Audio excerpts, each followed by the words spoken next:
Mission to Change podcast hosted by Asia Inc. Forum. Join in the conversation that's shaping the future for Brunei and Asia, one conversation at a time. If you like what you've been watching and listening to, please do like and subscribe to our YouTube channel, Asia Inc. Forum BN, and connect with us at Asia Inc. Forum on LinkedIn, Instagram, and also Facebook. In today's world, much of our daily life happens online, whether it's checking bank accounts, chatting with loved ones, or even shopping for groceries. Here in Brunei, as more of us embrace this kind of technology, cybersecurity becomes something that touches all of us, not just big companies and not just government agencies. And it's also not a surprise as well here to hear stories of scam emails, phishing attempts, and the all too familiar story of my account got hacked. I'd like everybody to ask themselves this. As we do all more online, from banking to chatting with friends, how confident do you feel that your personal information is safe? And as well as that, with more of our daily lives going digital, what simple steps can each of us take to protect ourselves and our families from cyber threats? Joining us in this conversation is none other than the cybersecurity experts themselves. Welcome, gentlemen. Nice to be here. Welcome. I'd like to welcome Mr. Dave Gurbani, the Group CEO of CyberSafe, and of course, our local CEO, Mr. Isa Muhammad, CEO of CyberSafe, Sendirian Berhad. Welcome, gentlemen.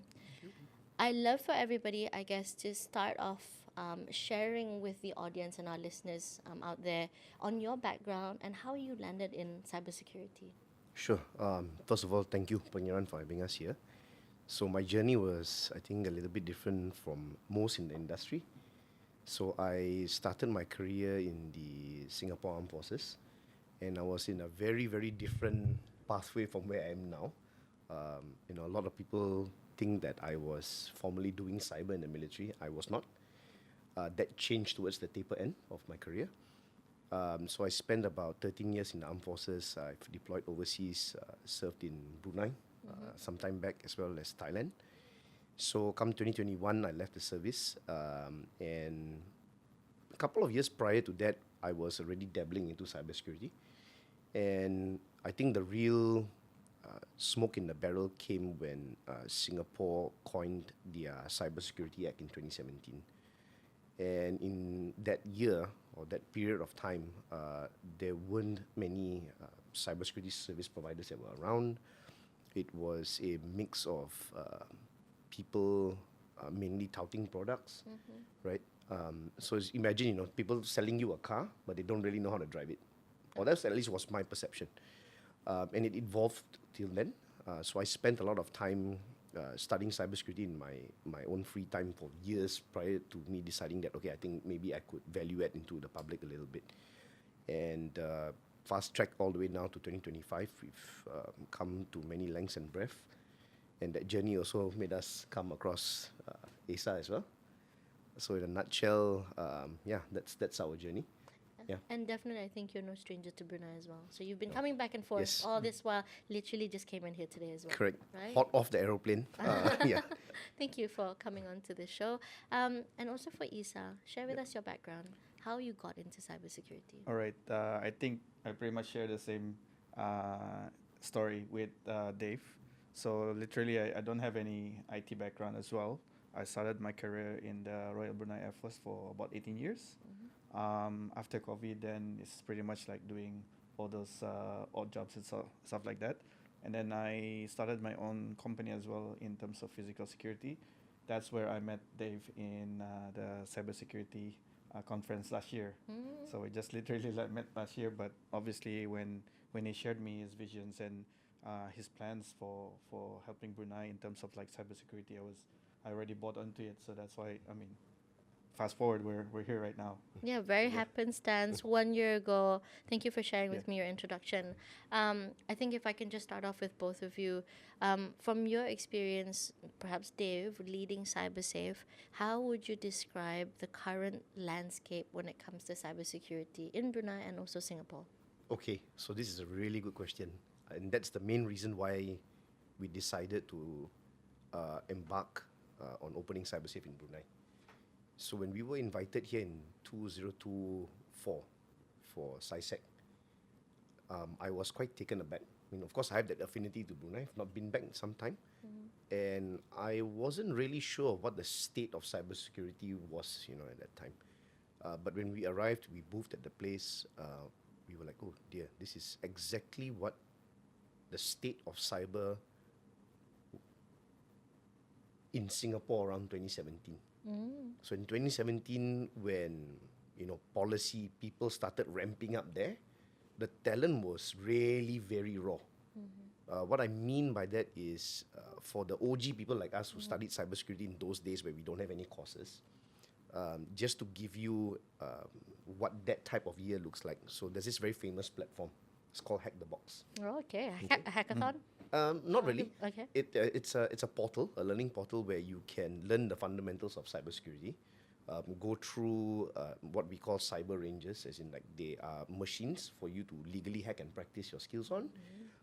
It's widely used today, but in our days, in those old times, when you arrive at the website, you probably only find it out by word of mouth or Reddit and things like that. So when you arrive at the site, you will notice that, okay, I want to start. There's a username field, there's a password field, there's a login button. Where's the register button? So there's no register site there. Yeah. You have to figure out why, right? So again, there's those who are listening to this story, they can Google it, and it's a story on its own. But it's the same here in Brunei. So you have a lot of people who are raw talent. They go through courses like this. It's just that they probably don't have as much opportunity to apply it in a business environment. It was the same in 2017 in Singapore, right?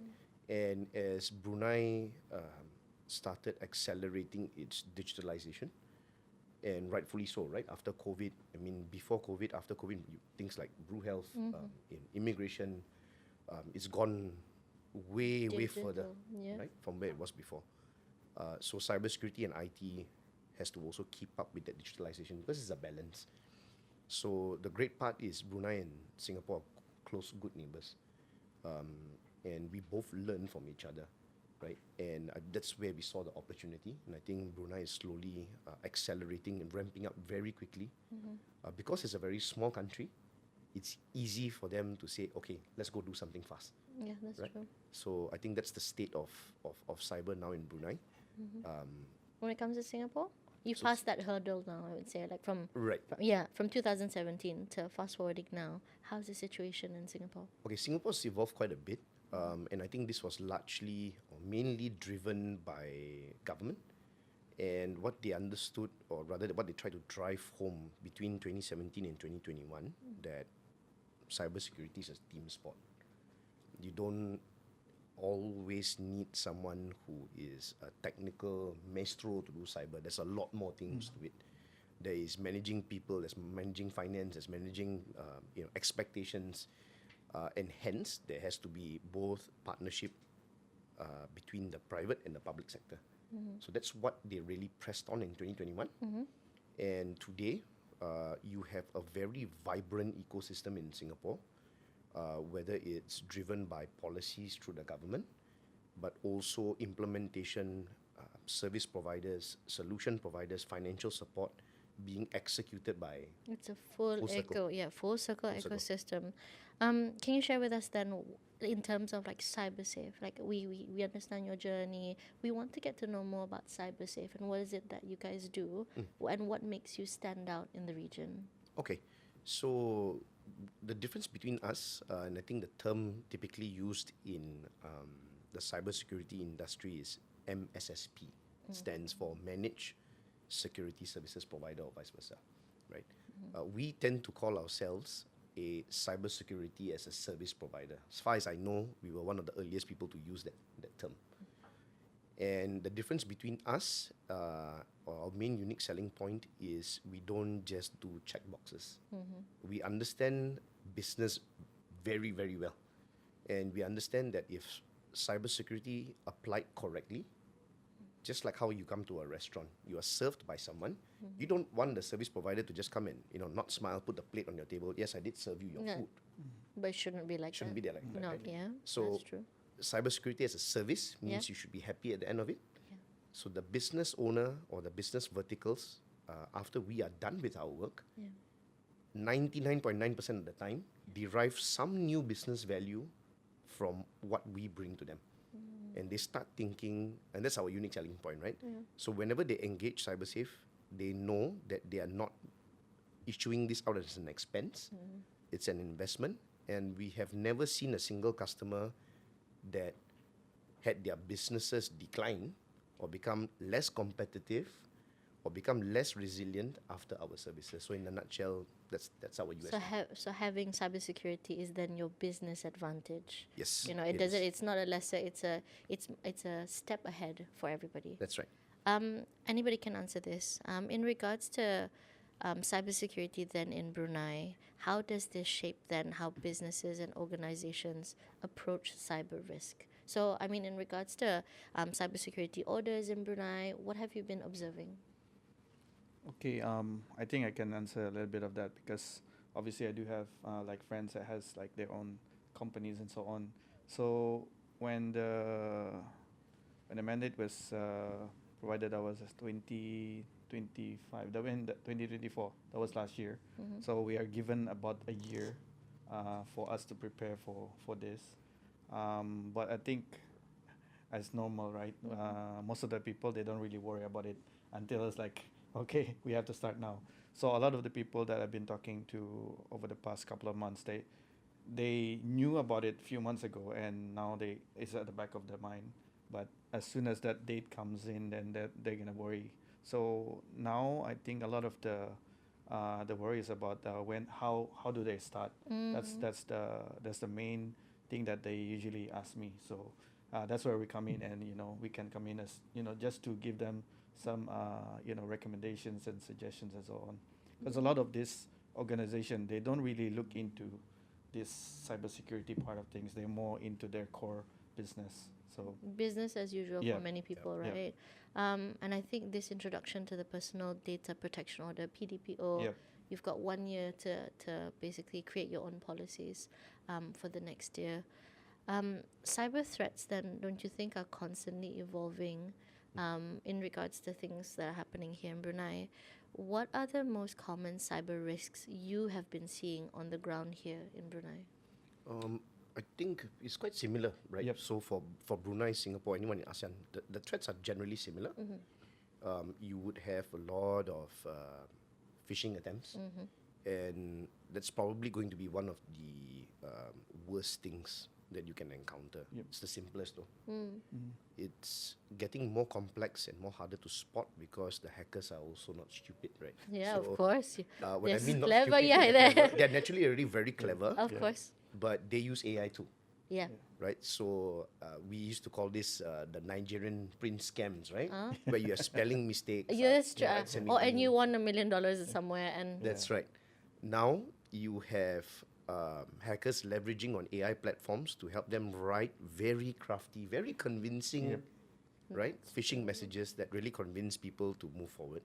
So to quote you something quite unique, there was a very famous magician called Harry Houdini. okay. Okay, he had a very famous quote called "What the eyes see and the ears hear, the mind will believe." It's an old adage. It still works like a charm today with phishing. It's still the same. Still the same. And what then leads after that? You Yeah. have things like you basically lose your credentials to the phishing emails, and then you start having issues with, which is I think starting to ramp up again. Things like ransomware, Yeah. right? And the last one, which is the most unique, I think it's starting to be a little bit of a problem, not just for Brunei, more so even in Singapore and Malaysia and all the ASEAN countries. More and more of us are basically employing AI tools. Nobody can tell whether the AI tool is safe or not safe, right? And we start taking applications that we build, we start taking databases that we hold of consumers, and just say, you know what, the AI tool says that all is going to be fine. So just let's connect it all together. How does it Sync work it, at the yeah. back? I don't know. Oh, but Right. okay, they're taking a lot of information as well. Right. In regards to, I guess, like in situations that you faced here or previously in Singapore, what practical advice do you usually give for people and companies to stay safe? Okay, this one might be a bit straight to the point. Yeah, like But I'll try to make it as comical as of possible. course. Okay? Yeah. So 9 out of 10 people the 6-digit PIN that they use on their mobile phones. Mm-hmm. It's also the 6-digit PIN they use to unlock their ATM card. Super guilty. Right. Yeah. I've been there before, No, right? Is that like it's definitely a symptom of what is it like? Is it laziness? It's just it's not Is it laziness. stupidity? Oh yeah. It's just human habit. Human nature. Yeah. Human nature. Yeah. Yeah, he's right. It's human Yeah. nature, right? Yeah. Yeah. Same thing for passwords. People keep talking about passwords. Yeah. They don't realize that passwords are only one side of the coin. Yeah. Your usernames are two, right? So having some form of cyber hygiene practices like changing your password from time to time. So I think one piece of advice I can give is for password management. Credentials, I think, are one of the key things here. Yes, we all use familiar pins. Yes, we all use familiar passwords, but we should move from using passwords to passphrases. And what's that difference? So there are those out there that use complex passwords. They think that are really, wow, this is very complex. No hacker will think about it. For example, capital P, at operand, $, W0RD. Yeah. Super. Yeah. Top 10 used passwords in the world. Oh, everybody's using it, Right. of course. So instead of using a password like that, what passphrases are something unique to you. So for example, we are in You Must Love Books or Dato Timothy Must Love Books, Yeah. right? And I'm sure that you can remember book titles pretty well. For me, let's say, is movie quotes. I like movies a lot, especially really old ones. So I tend to, without divulging too much, use quotes that I remember, only to me, and I just have a simple sequence of what I change. And it's randomized, so I don't have to really come up with super long, complex alphanumeric passwords, but I got something that's unique enough that can't be cracked that easily, and it's stuck in my brain. So I don't have to go through that trouble of saying, oh, I have to generate this very long password. I already have a formula in my brain. Yeah. The second one is what everybody in this room is also guilty of. Oh yes. Okay? I'm guilty. Updates, Updating things. right? So updates, we are all guilty. of it. Everyone out there, you need to update everything when it comes to your desktop, right? And even us in cybersecurity companies, IT companies, Yeah. we all have this same issue. Yeah. I'm in the middle of something now. Yeah. Okay. Okay. I can't press the update button now. Yeah. For the clients that we serve, that are, let's say, in enterprise, in government, Yeah. handling sensitive data, they know Yeah. that, okay, this one is we can't, this is not up for conversation. We put filters into their, controls into their machine that the staff can only press deny 3 times. And the machine will restart whether you like it or not. But we space it out for them. Yeah. Now, why is that important is because whenever hackers exploit new doorways that they find, the developers or the owners of that technology, be it Android, Apple, Microsoft, Adobe, they get their carpenters and their engineers to come and patch that little gap. And in order for that little brick to be patched in your phone, you just simply have to press the update and reboot button. That's it. So the technology is there, Okay. but we can't automate the human finger. Like Of we course, can't yeah, tell, yeah. right? We can't like can you just Correct. press this, just download this These are the two most simple and most best things you could do. for all organizations, of course. When it comes to cybersecurity, I mean, you definitely would need a very talented technical team behind the scenes. Talent development, I would say, is quite crucial when it comes to this. How does CyberSafe support growing local cyber skills, and what more do you think Brunei can do to nurture this talent pool? Wanna try? All right. I think we're quite proud of this. Yeah. Yeah. Well, to be honest, like again, going back to where I met Dave, as soon as he told me exactly what he was planning for Brunei, I already bought into it because he saw there was raw talent in Brunei, and that was something that they had in 2017, and nowadays it's more like, they already upgraded and it's not pretty much like that. So now we have this pool of talents, a lot of young guys that are interested in this, but they don't have the platform for them to hone their skills and so on. So that's why when he said like, okay, why not we open a center here in Brunei to cater for the locals as well. And during that time, I was really happy because we have somebody that wanted to invest in Brunei to train these local Bruneians, and their first task was to actually cater for couple of companies in Singapore. Yep. So the company that we started didn't actually started bringing in business from we started from Singapore. So money was coming in from Singapore up until today. Yeah. So, And can you share with us how many people do you have in your team at the moment? so at the moment we have about 9 at the team. So a lot of them are currently some of them already finished their training and some are just starting again. So soon we will again beef up our team as well. So eventually our plan was about 30 or Yeah. so. Yeah. I think our internal teams, we plan to hire about 30. So from the 9 that we have about 5 to 6 of them who are fully ready. And when we started off, I think a lot didn't realize. I think some of the ecosystem players had the idea that CyberSafe is coming here because they want to bring business outside of. Oh, they Right. thought that. That was not part of the plan. So when we set up, I asked some of my clients in Singapore and said that, hey, I have a back office in Brunei, which is to me even a very dirty word, but they were like, yeah, sure, fine. It doesn't contribute anything. It's just logs. We trust you. Your service level agreements are in place. Let's pilot test. They are fantastic, right? And I think to develop that talent, Pengiran, your main question, right, is I think more companies should be able to give the local Bruneian cybersecurity talent pool the opportunity to be exposed to these real life kind of stuff, Yeah.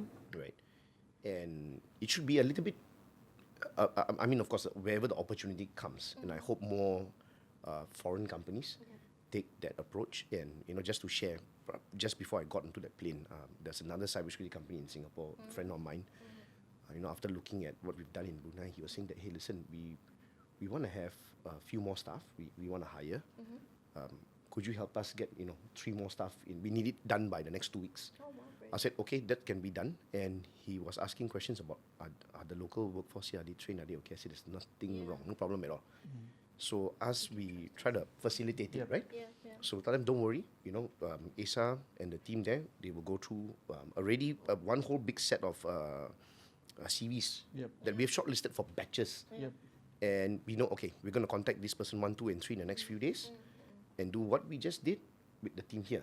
Now, the beauty is from the 9 that got, because there already is like 2 batches. Yeah, yeah. So the first batch, we trained in such a way that the first batch of Bruneians will be also able to train the second batch of Bruneians. You must capability build, right? Of course, yeah. The Singaporean guys that come are just sharpen the tool a little bit and then give more experience, so they become better. So it become better to the point that they are equals. So right now the main team, they are on the same playing field already. Oh, wow. Yeah. Yeah. Super knowledgeable. Yeah. So another thing that I should add with regards to having our local talents to do that is obviously us coming from military background, it's very important that the people who handles our cybersecurity is local. So Yep. I'm pretty sure and aware that some of the organizations within Brunei are getting their security services from overseas. So our main concern there is the data, transferring Traveling outside of Brunei. So that's actually what we're trying to do here, so that we have our own local operation centers. I mean, coming from your engagements, right? You meet a lot of people and a lot of clients, and somebody in the office or organization probably has an IT background, Yep. but not necessarily Yes. cybersecurity. Yep. So this is your engagements all this while. So what's as you mentioned, opportunity is one of those things. Do you offer any training courses as well? Is that any? So what we're doing right now is, so we're trying to work something out in terms of coming up with something a bit more sustainable. So I wouldn't let the cat out Oh, of not the bag yet. yet. Not yet. Okay. Yeah, of I course. think probably more will be shared in October during SciSec 25. But just maybe to Yeah. give a little bit of adage, we are trying to bring some form of certifiable training to Brunei Yeah. that is suitable not just for people who are in the cybersecurity sector, Yeah. but also for people who are studying cybersecurity, and last but not least, those aspiring to be. Yep. So maybe we can share one small tiny thing is we are looking to start an internship program with the universities here, which I think have been a little bit of conversation been going on already. Yep. But now we've already found means where we can operate directly. So the interns are now, prior to us setting up the office in Batu Bersurat, now that we have a facility, and we want to give them an international exposure, they can be stationed in CyberSafe Sedan Berhad in Brunei, servicing and doing their international internships in Singapore. So while they are remote here, we of course pay them Singapore rates for internship, and then we do what we usually do is every couple of weeks. Senang kan? We Yeah, just of take a course. plane up and down, Yeah, it's quite close. right? All the Singaporeans can take one plane up and down. Yeah. Yep. Dua-dua pun boleh. Yeah, easy. And I think that will give them some exposure because they get to meet all the other cybersecurity companies. Bigger key players, of course. Yeah. So not the point here is, I think in terms of training, Yeah. I hope that becomes a tool that brings not only people to learn. I think Bruneians for Yep. sure they're up for learning always, Yeah. but potential employers, and then they say, if we've done it, we can do it too. The talent pool is here, and it's just a stone throw away from Singapore, and people can come up and they can come down. This is more of a specific question for CyberSafe in Brunei. Yep. When you were hiring people, did they necessarily have to have had a cybersecurity background? Or Not when necessarily. they started, they worked with you guys and you trained them? I think we had the initial ones that we hired had strong cybersecurity background. One of them was even an ASEAN scholar. Is an ASEAN scholar, and I think we also hired in the first batch someone that was not from cybersecurity, right? Yeah. I don't even think from IT. Yeah, no. Not from none. IT. She's more, I think, on marketing and content creator. Correct. Yeah. So we just applied the same thing in Singapore, because in Singapore we have senior citizen hires as well. So we've hired people who are above the age of 70, converted them to do cyber, and they are one of my best people now too. So we just took that same recipe, copy and paste here. This can open up definitely new opportunities. You know, people who are already pensioned at 55 and Yep. 60, wanting to earn more for their livelihoods. Yes. For our listeners Definitely. and our audience, I mean, maybe cybersecurity is the way for you as well. Yep. When it comes to this, you mentioned that in Singapore that you've built such a full loop, I would say, ecosystem. So in this regard, collaboration is definitely key.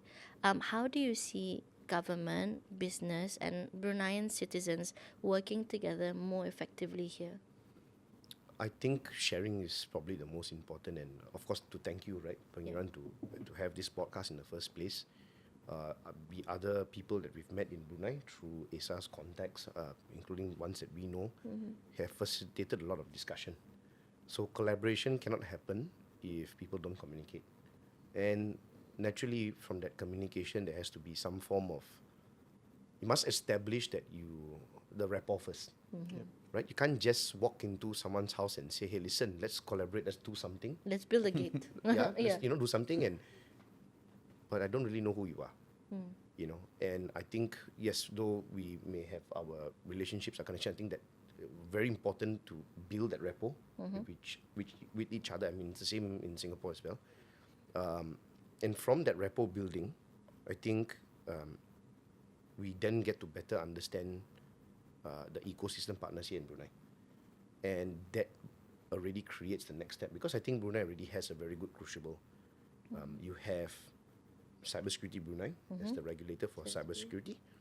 And then you have the wonderful Brunei Cyber Association, BCA. Yep. These guys are wonderful, right? And they have a whole entire ORBAT mixed with people from the private sector, from government to students, and people who just want to learn more, right? So you put that all together, and I think what I'm seeing in at least maybe this year, as compared to previously, I'm generally speaking, right, private sector typically moves a little bit faster than government. Yep.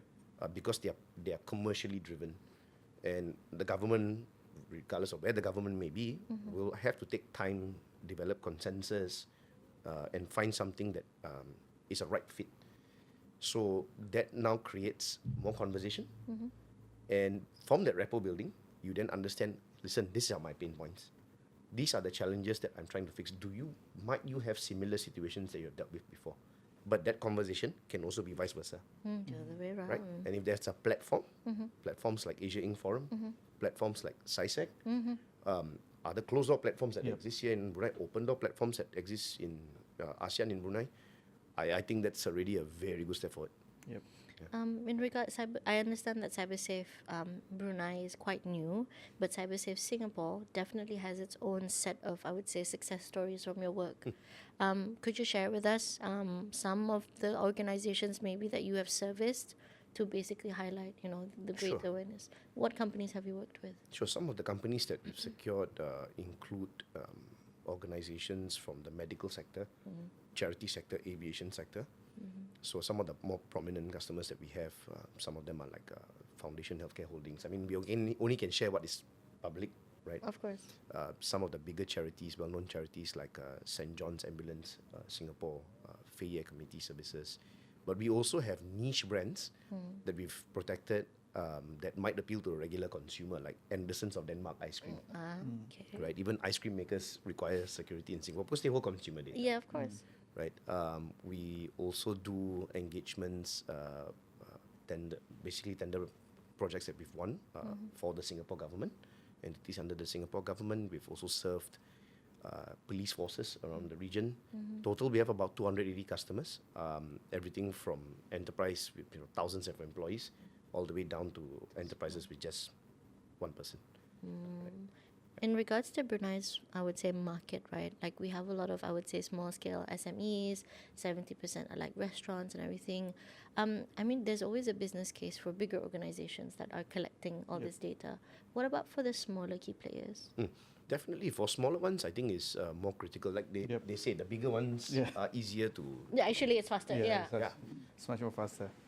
It's easier, but for the smaller ones, I think the business advantage is, okay, I'm not basically going to sell a cybersecurity sticker to everybody. Yeah, of course. right? No, that's not going to happen. That's not going to happen. But I think for some brands, especially F&B, for example, every F&B outlet at some point has, I think, something in a pipeline where they want to come up with membership platforms, right? Yeah. So you get points, you get rebates. So that means your consumers have to sign up, right, on a Share their database. email. Yep. I think 9 out of 10 F&B platforms have been set up in the last 7 years in Singapore, all have something like this. So they take a lot of care of their data. So a lot of F&B people in Singapore, they do cyber. So imagine a case in Brunei, in Singapore, in Myanmar, in Thailand, wherever, that a well-known, established, small F&B provider had their whole entire database hacked because of some reason that I just basically don't do cyber. Yeah. Can you imagine the ramification on their business the next day? Yeah. It's going to be quite obvious. You're not going to have people not coming to your restaurant, but you're going to have a good chunk of your customers not visit you, right? And if your platform had online ordering facilities, or you can rest assured they will think twice before pressing that order button on your platform. Sometimes a lot of organizations tend to overlook, I would say, the importance of cybersecurity, right? What message can you send to organizations or founders on the very importance of cybersecurity? Like, for some, they just overlook it, business as usual, it's not important. Oh, yeah, we're gathering info, okay, fine.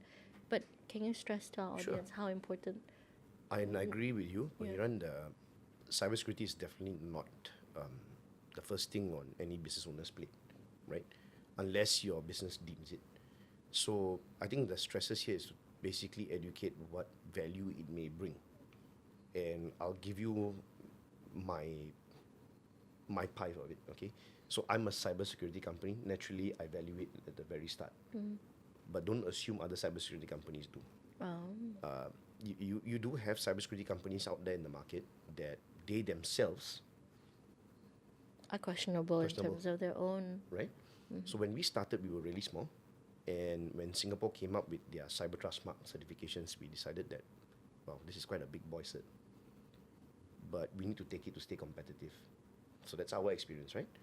And now, when we look at smaller businesses, their business adage is like, hey, why I take those certs, why do I bring up that state of cyber, is so my business, let's put the cybersecurity aside, I have these credentials, I have these protections in place, just like how I would consider insurance, or making sure salaries are paid Safeguarding, correctly. safeguarding, of course. Right? All of that risk components is just another risk in your business.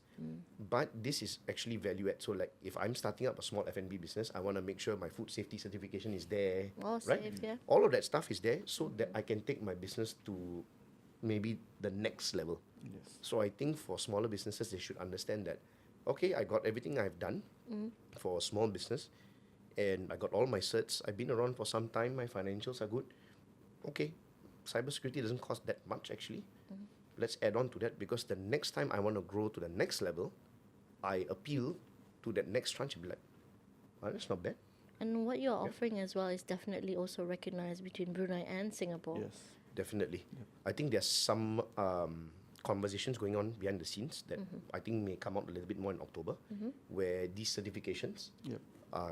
potentially will have cross effect. But I can guarantee this, right? I think you will know that as well soon, right?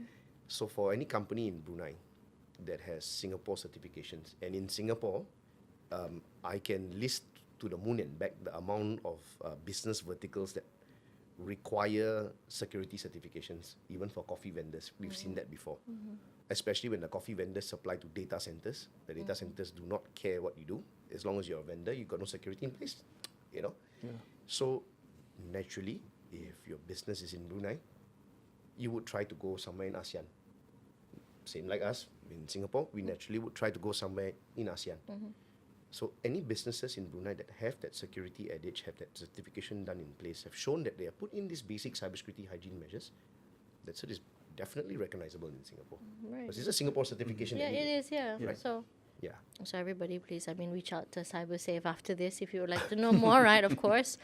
I think you touched on a bit of an emerging trend, which is AI. So they're getting much more smarter. They're using AI then to create their phishing emails.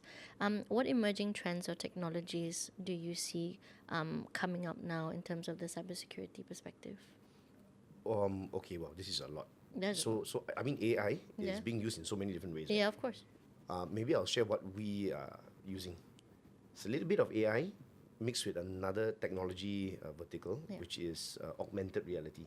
Oh, AR, okay. Right. So one problem in the cybersecurity space is, okay, we roughly have around 280 or so clients, and our SOC teams, our incident response teams, they go through the same pains as any other cybersecurity team around the world. We call that dashboard burn.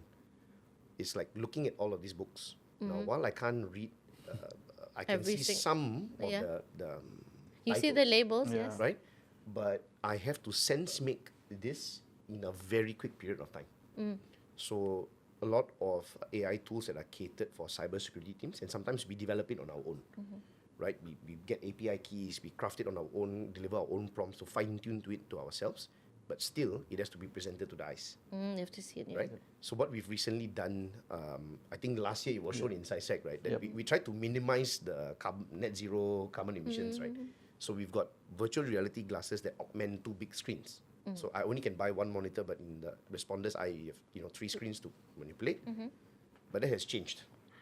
So I mean, it hurts the eyes a little bit, but they still like the idea of like, okay, this is a bit more portable. So there's a augmented reality brand called Even Realities. All right, won't talk too much about that brand, but it's a regular daily eyewear with prescription made into it. It looks like this. Actually, I have one of the glasses somewhere in the back. And what it does is it's able to output messages in green text directly into your eyes. So what we've done behind the scenes is these platforms that we use, they have mobile applications, right? So they give you notifications. So we've crafted some automation scripts with AI that enable some of these alerts that hit a certain benchmark that the guy needs to look at it now. No, look. It pops up straight on Yeah, his emergency, glasses. yeah. But without giving him too much of dashboard burn, too much information. It's like, if it appears here, means it's urgent, right? And it syncs with their mobile and their computing devices. So that's what we are currently doing now. So I think we deployed it to one staff in already Yeah, for within pilot Brunei. tests. Because a lot of you all wear glasses. Yeah, too. I do. Yes, you do. Right. So we got to That'd be get the nice. prescriptions and all that. Yeah. Okay, very interesting and very exciting as well. I think I'll ask you perhaps like two last questions. Sure. How is CyberSafe then planning to help Brunei stay ahead? What are the future next steps for you in the next 1 to 2 years? Well, first thing that we wanted actually is to help the local Bruneians when it comes to the cyber security field. Um, and the other thing is obviously, as I mentioned earlier, I think going back to what happened to Brunei during the COVID, and a lot of things were done pretty much online. I think that was a start for us when we actually digitalize everything. That's, I mean, that's really the reason why we progressed so fast in that short amount of time. And as we all know right now, I mean, pretty much everybody in Brunei is like using AI for all their adverts and so on, their businesses, even for their studies and so on. But when it comes to the advancement in technology, the advancement in the cyber threats is also apparent. So that's the only problem with most of us in Brunei, that we're taking for granted that we're just using these tools for our daily stuff, but we don't take into account the dangers behind it. So I think the one thing that we really wanted to do in Brunei is to help them, to give them awareness at some point, and also help them for the local SMEs, for example, because a lot of this the people that I've talked to with regards to the PDPO, we don't have a special department just to handle these things. So that's one of the service that we provide as a DPO as a service. So basically, we look after their data protection in the sense that they don't have to spend that a lot of money just to hire people and train people. So we can do that for them. So I think that's where we're looking at in the next a year or so. Yeah. That's definitely, I think, more assuring news for some of the SMEs in Brunei. You don't really have to employ another person, but you've got CyberSafe there Yep. to take care of you as Yep. well. Just quick messages, I think, to our audience before we end. I can always talk to you long about Sure. this, definitely. I like the actual hacking behind it as well, if I wanted to know. What message, like the final message that you can share to the Bruneian audience out there? Why is cybersecurity super important for them? Well, it's a balance. I think it's simple as that, right? Cybersecurity is important because just like how we lock our doors at night, we lock our gates at night. Now today, the doors and the gates we have are no longer physical anymore. Cybersecurity does not care of your race, your religion, or your age, right? It'll come for you, just like how cancer can, right? And if we take vitamins to keep our body safe at night, when we wake up, I think putting in some simple measures like, taking care of our digital identities, updating our phones, just keeping up with, regular password changes goes a very long way. It's like Apple a day keeps a doctor away, and update a day keeps the hacker away. That's true, yes, that's true. That's a nice one. For Isa as well, what is your message to Okay. the people out Okay. there? I'm blanked out. That's good. That was a very good quote that you shared. Yeah, that's true. I didn't prepare. Yeah, the updates. He Right? took everything. Yeah. Yeah. So I think when he said regards to there's no boundaries anymore, no those. I think I pretty much have that firsthand with some of the mates that I had.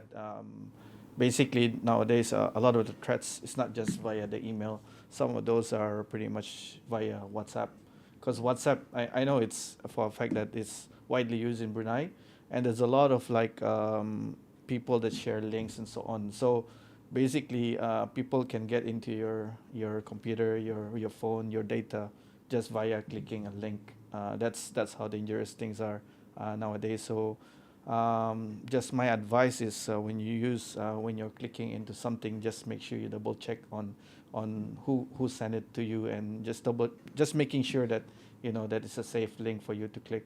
And if you're not sure, Yeah. call Isa. That's true. Of course, call Isa, Yeah. that Nigerian prince already. We're not going to give you $1 million, guys. Thank you so much, gentlemen. Yep. To our dear audience, Cybersecurity is no longer just a technical issue, it's a critical element of national security, economic stability, and your own personal private security. Whether you are in Brunei or Singapore, collaboration between government, industry, and individuals is super important to build a safe digital future. Let's make it a safer Brunei digitally. Together, let's make change happen at Asia Inc. Forum, one conversation at a time.